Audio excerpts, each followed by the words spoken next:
Guys I am Nitin Kumar Singh. I hope you all are doing great. आज से हम लोग नया कोर्स स्टार्ट कर रहे हैं, डेली करंट अफेयर। इसे हम लोग डिस्कस करेंगे एमसीक्यू फॉर्मेट में। इजी रहता है, इसी बहाने आपको प्रैक्टिस हो जाएगा कि ऐसे एलिमिनेशन मेथड यूज़ करना चाहिए और ऐसे याद भी रहता है ये चीज़ें। लेंदी तरीक़ों से याद करने से अच्छा, कहानी पढ़ने से अच्छा सीधे सीधे प्रॉब्लम्स लगाइए, फिर उसे डिस्कस करेंगे। और यहाँ पे जो कंटेंट यूज़ होगा वो पीआईबी और द हिंदू से यूज़ किया जाएगा। हिंदी और इंग्लिश में दोनों फॉर्मेट्स में यहाँ पे क्वेश्चंस को मैं पूछूंगा। आज है 27 अप्रैल। आइए स्टार्ट करते हैं। पहला प्रॉब्लम है संघाई कोऑपरेशन को ऑर्गेनाइजेशन से रिलेटेड है। 3 स्टेटमेंट है। पहला स्टेटमेंट बोलता है head of state council of SCO meet twice in a year.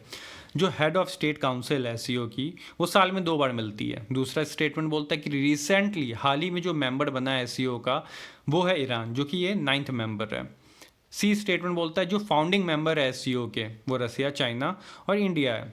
इनमें से कौन सा सही है आप देखिए और आंसर अपने कॉपी में या फिर कमेंट बॉक्स में लिख दीजिए। स्टेटमेंट 2 सही है ओनली, मतलब कि स्टेटमेंट 2 क्या कह रहा था कि सिर्फ और सिर्फ ईरान वाला स्टेटमेंट सही है कि रिसेंटली कौन सा मेंबर एससीओ का बना है, वो है ईरान, 9th मेंबर है। पहला स्टेटमेंट जो एससीओ की मीटिंग है वो एनुअली बेसिस पे होती है। थर्ड स्टेटमेंट 5 कंट्रीज ने मिलकर ये जो संघाई कोऑपरेशन ऑर्गेनाइजेशन फॉर्म किया था, कहाँ पे फॉर्म हुई थी? संघाई में हुई थी। कब हुई थी? 2001 में हुई थी। इंडिया और जो पाकिस्तान है इसके मेंबर बने 2017 में। ये आपके राइट साइड में देख सकते हो कि 9 आज के डेट में परमानेंट मेंबर है। ऑब्जर्वर स्टेट में 3 कंट्रीज है, अफगानिस्तान, मंगोलिया और बेलारूस। अब तो अफगानिस्तान को हटा ही दिया होगा इन लोगों ने। अब बात करते हैं यहाँ पे कि ये न्यूज़ में क्यों है। क्योंकि अभी इसकी डिफेंस मिनिस्टर्स की मीटिंग होने वाली है। इसे चेयर कौन कर रहे हैं? ऑब्वियसली बात है डिफेंस मिनिस्टर करेंगे, राजनाथ सिंह जी इसका चेयर करेंगे। और इस साल का थीम क्या है वो इंपॉर्टेंट हो जाता है। इस साल का थीम है सिक्योर एससीओ। एससीओ की मीटिंग 2023 की कहाँ हो रही है? इंडिया में हो रही है, याद रखिएगा। थीम क्या है? Secure SCO. सिक्योर का फुल फॉर्म क्या है? Security, economic cooperation, connectivity, unity, respect for sovereignty, territorial integrity and environment. ये इस साल का हमारा थीम है। सेकंड, ये जो हमारा क्वेश्चन है वो ध्यान से देखिए। कमेमोरेटिव कॉइन, जिसे स्मारक सिक्के भी कहते हैं, इससे रिलेटेड 3 स्टेटमेंट दे रखे हैं। पहला स्टेटमेंट बोलता है कि ये एक लीगल टेंडर है। दूसरा बोलता है ये फियाट मनी है। तीसरा बोलता है ये फंजिबल इन नेचर है। तीनों सही है कि 2 सही है, 1 सही है, आपको बताना है। और ये क्वेश्चन बहुत ही ज़्यादा बेसिक है, जानबूझ करके बनाया हो ये जानने के लिए इकोनॉमिक्स का बेसिक कितना क्लियर है।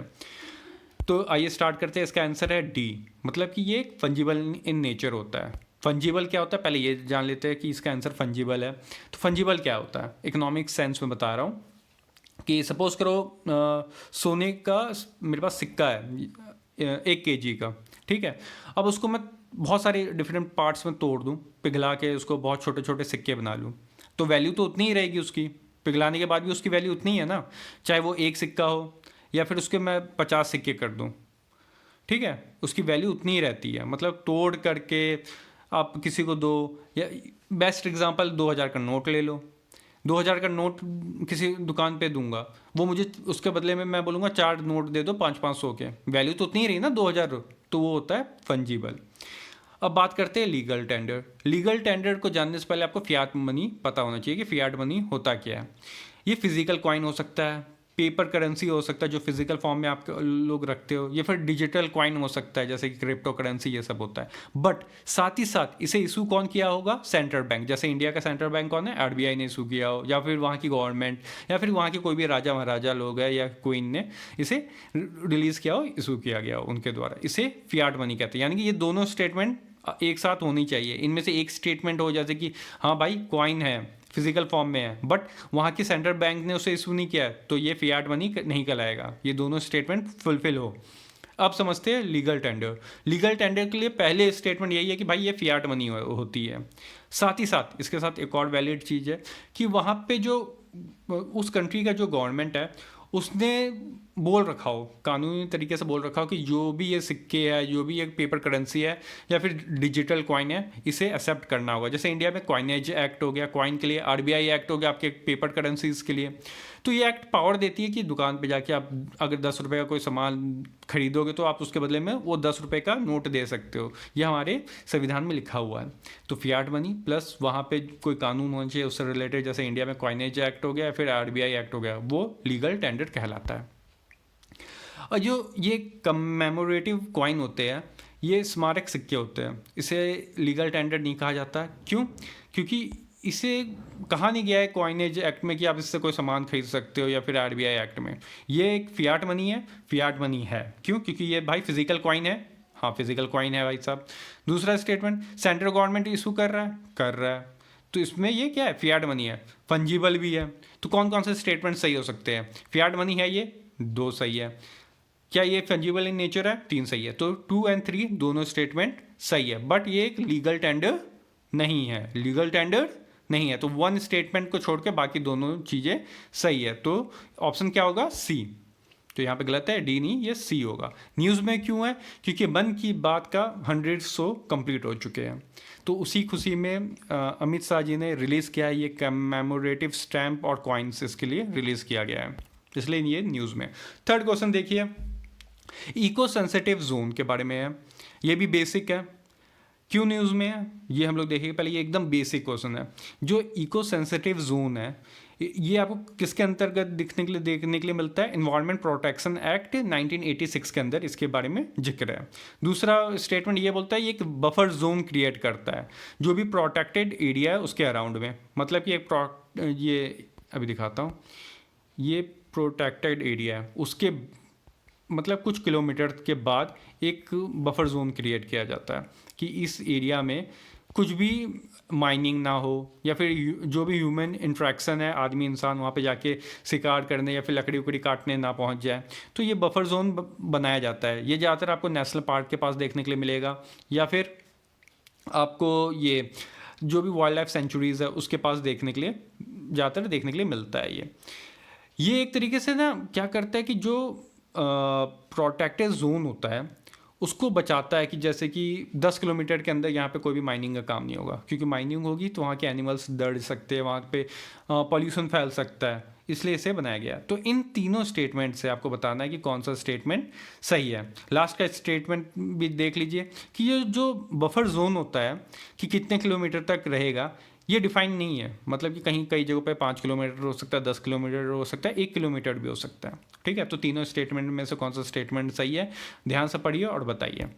ऑप्शन सी सही है, मतलब कि तीनों के तीनों स्टेटमेंट इसके सही है। क्यों न्यूज़ में ये जान लीजिए, क्योंकि सुप्रीम कोर्ट ने हाल ही में जो इकोनॉमिक्स जो ये इको सेंसिटिव जोन से रिलेटेड जो 2022 में एक स्टेटमेंट आया था कि 10 किलोमीटर के अंतर्गत कोई भी माइनिंग नहीं कर सकता, कोई भी ह्यूमन इंटरेक्शन ज़्यादा नहीं हो सकता, उसे बैन कर दिया गया था। बट अभी न्यूज़ में निकल के आ रहा है कि सुप्रीम कोर्ट ने बोला कि नहीं, ऐसा नहीं किया जा सकता, कि आप ये नहीं बोल सकते कि 1 किलोमीटर के अंदर आप कोई माइनिंग ना करें, क्योंकि हर प्रोटेक्टेड जोन के लिए ये जो बफर जोन है वो डिफरेंट हो सकता है। तो सुप्रीम कोर्ट ने बोला है कि उस एरिया के अकॉर्डिंग आपको डील करना होगा। ऐसे आपने स्टेटमेंट दे दिया कि 1 किलोमीटर के अंदर ना करें, बट वहाँ पे 10 किलोमीटर की ज़रूरत हो तो मतलब प्रोटेक्टेड एरिया के अकॉर्डिंग उस जोन बफर जोन को डिसाइड करने की ज़रूरत है। ये सुप्रीम कोर्ट ने हाल ही में स्टेटमेंट दिया है। तो पहला समझ गए क्या है, क्यों न्यूज़ में है। अब देख लीजिए कि जो एक्टिविटीज़ है जो की जा सकती है इस बफर जोन में, कि आप हाँ भाई रिन्यूएबल एनर्जी का कुछ यहाँ पे प्लांट डाल रहे हो, डाल सकते हैं, कोई दिक्कत नहीं है। ग्रीन टेक्नोलॉजी का यहाँ पे आप यूज़ करिए। ऑर्गेनिक फार्मिंग करना है आप कर सकते हैं। रेन वाटर को हार्वेस्टिंग करना है आप यहाँ पे कर सकते हो। तो उन सब में यहाँ पे रोक टोक नहीं है। ये जोन इसलिए बनाया जाता है कि एक तरीके से शॉक अब्जॉर्बर की तरह ये वर्क कर सके। मतलब कि बताया ना कि भाई साहब 10 किलोमीटर के अंदर कुछ नहीं होगा, उसके बाहर आप माइनिंग कर रहे हो तो यहाँ तक उसका जो इम्पैक्ट है वो ना पहुँच सके, इसलिए इसको शॉक अब्जॉर्बर के भी नाम से आप जान सकते हो। तो वही बात है कि मिनिमाइज़ किया जा सके कि 10 किलोमीटर बाहर अगर अर्बनाइजेशन का भी काम चल रहा हो, मेट्रोज बन रहे हैं, बिल्डिंग्स बन रहे हैं, उसका इम्पैक्ट प्रोटेक्टेड एरिया पे ना पड़े। ये आपका थर्ड क्वेश्चन था। अब फोर्थ क्वेश्चन की तरफ देखिए, यहाँ पे बात कर रहे हैं कि महानदी रिवर से रिलेटेड ये 3 स्टेटमेंट है। इन तीनों स्टेटमेंट को पढ़िए और इनमें से कौन सा सही है ये बताना है। पहला स्टेटमेंट ये बोलता है जो silt depositing streams, it is one of the most active silt depositing stream in the Indian subcontinent। Fourth question को देखिए, ये डील करता है महानदी रिवर से रिलेटेड है। महानदी रिवर से स्टेटमेंट ये 3 है, ये तीनों में discharge location false point lies in the state of the major portion of river Mahanadi lies in the state of Chhattisgarh. Fourth question देखिए, ये बात कर रहा है महानदी रिवर के बारे में।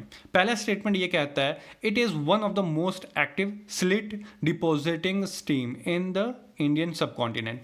जो ये नदी, जो ये रिवर है, जब बहती है तो अपने साथ जो आसपास के जो मलबे होते हैं, मतलब कि जो मिट्टी होता है, वो खींच के ले जाती है।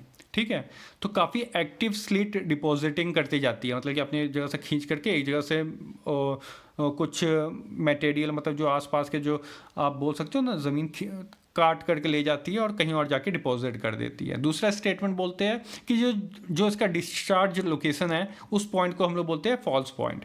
ये बे ऑफ बंगाल में जाके गिर जाती है महानदी रिवर, तो वो जो एरिया जहाँ से ये गिरती है उसे हम फॉल्स पॉइंट बोलते हैं। तीसरा स्टेटमेंट ये बोलता है कि जो मेजर पार्ट है इस रिवर का, महानदी रिवर का, वो छत्तीसगढ़ में लाई करता है, छत्तीसगढ़ में पाया जाता है। मतलब कि ज़्यादा पार्ट, जो महानदी रिवर का ज़्यादा वाला पार्ट है, वो कहाँ देखने के लिए मिलता है? छत्तीसगढ़ में। आपको इस तीनों स्टेटमेंट से बताने कि कौन से सही है। आंसर बी सही है। बी क्या है? 1 और 2 स्टेटमेंट आर ट्रू। मतलब कि एक तो जो महानदी रिवर है, इसके आसपास देखोगे तो एग्रीकल्चर बहुत ज़्यादा होता है। क्यों? क्योंकि ये अपने साथ है ना काफ़ी मतलब कि उपजाऊ ज़मीन को लेके आता है। जो ये स्लेट की बात कर रहा हूँ, डिपॉजिटिंग, ये काफ़ी उपजाऊ होती है।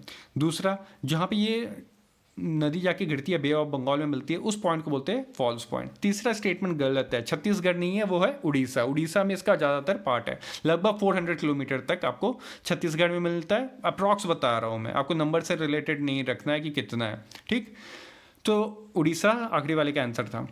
अब बात करते हैं इससे कुछ इंपॉर्टेंट चीज़ें जो न्यूज़ में रहती है, जैसे कि हीराकुंड डैम, ये कहाँ पे आपको देखने के लिए मिलेगा? उड़ीसा में। ठीक है। दूसरा स्टेटमेंट कि भाई साहब इसका जो बड़ा वाला पार्ट है उड़ीसा में होता है, महानदी रिवर का, और कहाँ ज्वाइन होता है जाके? बे ऑफ बंगाल में। महानदी के जो बेसिन होते हैं, काफ़ी सारे बेसिन से मिलके बनता है, ड्रेनेज से मिलके बनता है। वो एक तो आपको पता है छत्तीसगढ़ और उड़ीसा है, बट जो माइनर है वो भी याद रखिएगा, झारखंड, महाराष्ट्र और मध्य प्रदेश से भी आके मिलता है। न्यूज़ में क्यों है भाई साहब? ये हमेशा न्यूज़ में रहता है। महानदी से रिलेटेड, जो रिवर से रिलेटेड हमेशा प्रॉब्लम रहती है उड़ीसा और छत्तीसगढ़ में। तो खासकर छत्तीसगढ़ में क्या हुआ कि हाल ही में महानदी रिवर का जो डैम है उसने ओपन कर दिया, और जैसे फ्लड वाली सिचुएशन बन गया उड़ीसा में। इससे झगड़ा हो रहा है। कुछ टाइम पहले इसलिए झगड़ा हो रहा था कि भाई साहब ये लोग टाइम टू टाइम पानी रिलीज़ नहीं करते वहाँ से, जिससे हम यहाँ पे जो उड़ीसा है वहाँ पे ये लोग फसल नहीं उगा पा रहे प्रॉपर तरीके से, इरिगेशन नहीं कर पाते हैं। तो इसलिए झगड़ा चलता रहता है, न्यूज़ में रहता है, इसलिए थोड़ा बहुत आपको इन्फॉर्मेशन इसके बारे में होना चाहिए। Fifth question, Khartoum is located on which river? Khartoum किस रिवर के पास लोकेटेड है? पहला statement, confluence of white Nile and blue Nile. Confluence मतलब तो है कि जंक्शन जहाँ पे मिलती है वाइट नाइल और ब्लू नाइल, वहाँ पे आपको खारतूम देखने के लिए मिलेगा। टून नदी के पास, कटुंगा रिवर के पास, या फिर खेलन रिवर के पास। इन 4 में से कौन सा स्टेटमेंट सही है आपको ये बताना है। और ऑप्शन ए सही है कि भाई साहब जो जंक्शन है वाइट नाइल और ब्लू नाइल उसके पास देखने के लिए मिलता है। ये रहा मैप, ये वाइट नाइल है, ये ब्लू नाइल है, और ये रहा आपका खारतूम। यहाँ पे मिलते ही लोग, जंक्शन है यहाँ पे। ठीक, और आसपास के कंट्रीज याद करके रखिएगा। क्यों? ये न्यूज़ में था भाई साहब, ये सूडान का कैपिटल है। ठीक है, ये सूडान है, उसके नीचे साउथ सूडान है, दोनों अलग हो गए थे। क्यों अलग हुए थे इससे रिलेटेड आपसे कभी पूछा नहीं जाएगा। ठीक है, बस ये याद रखिएगी। 6th question, web 3 recently in news which related to. जो ये वेब 3 है ये रिसेंटली न्यूज़ में रहा है, जो कि किससे रिलेटेड है? ये डील करता है सिमेंटिक वेब से, फोकसेस ऑन, दूसरा स्टेटमेंट है focuses on decentralised crypto asset friendly, मतलब कि डिसेंट्रलाइज्ड है, मतलब कि कोई कंट्रोल नहीं कर रहा, कोई सेंटर पॉइंट नहीं है दूसरा, और साथ ही साथ क्रिप्टो एसेट है, मतलब कि क्रिप्टो करेंसी आपने देखा है ना, वो फ्रेंडली है। ठीक है, ईजिली आप क्रिप्टो कैसे वर्क करता है कि किसी एक के पास इसका पूरा इन्फॉर्मेशन नहीं है, सबके पास है, डिसेंट्रलाइज्ड है। ठीक, तो ये साइंस एंड टेक्स्ट से है, आपको बताना है कि पहला स्टेटमेंट सही है, दूसरा सही है, या दोनों सही है, दोनों गलत है। तो आंसर है 2, मतलब ये सेकंड स्टेटमेंट सही है। वेब 3 डील करता है आपका डिसेंट्रलाइज्ड क्रिप्टो एसेट फ्रेंडली।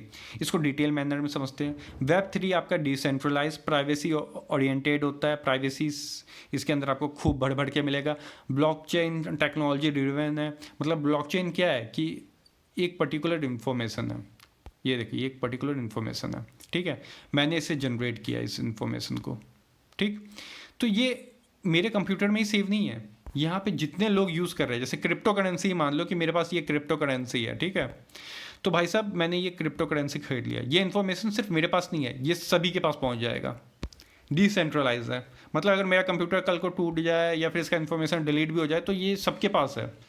ठीक, डिसेंट्रलाइज है। मैं कल को कहीं और से भी ओपन करूँगा किसी और कंप्यूटर से, तो ये जो क्रिप्टो करेंसी मेरे पास कितना था, कितने किस फॉर्मेट में था, कब कितनी वैल्यूज़ थी, ये सारी डिटेल्स मेरे को मिल जाएगी। क्यों? क्योंकि ये डिसेंट्रलाइज है, हर जगह ये इन्फॉर्मेशन अवेलेबल है।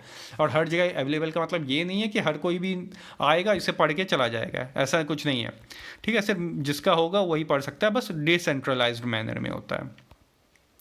ये मतलब हो गया इसका। क्रिप्टो एसेट फ्रेंडली है, क्रिप्टो एसेट फ्रेंडली मतलब अभी बताया ना कि आराम से आप इसको कहीं पर भी यूज़ कर सकते हो, या फिर इसका आप बीच में देख रहे थे क्रिप्टो करेंसी से एलॉन मस्क ने बोला था मेरी कार्ड खरीद सकते हो, तो उस टाइप में ये टेक्नोलॉजी का यूज़ किया जा सकता है।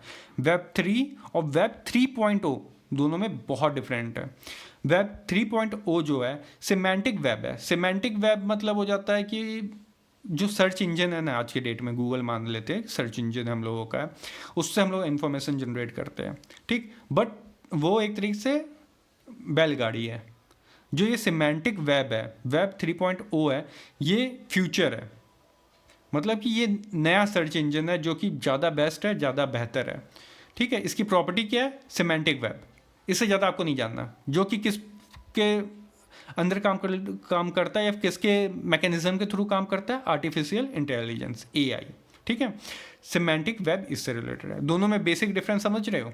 ऊपर वाला आपका बात करता है कि जैसे कि पासपोर्ट मेरे को चाहिए, वेब 3 मेरे को ये पावर देता है कि मेरे पास डिजिटल पासपोर्ट होगा।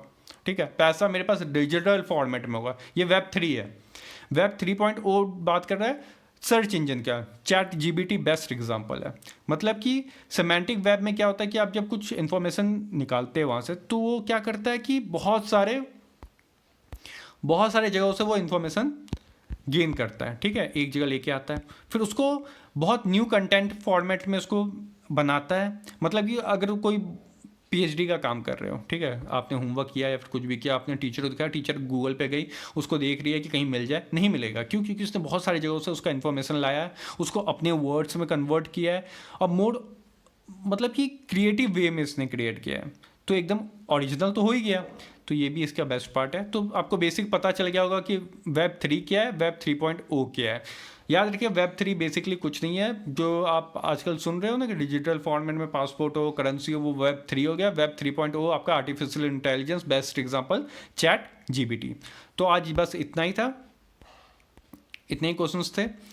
आई होप आज का आपको ये करंट अफेयर रिलेटेड एमसीक्यूज अच्छे लगे होंगे। टेक केयर, कल मिलते हैं।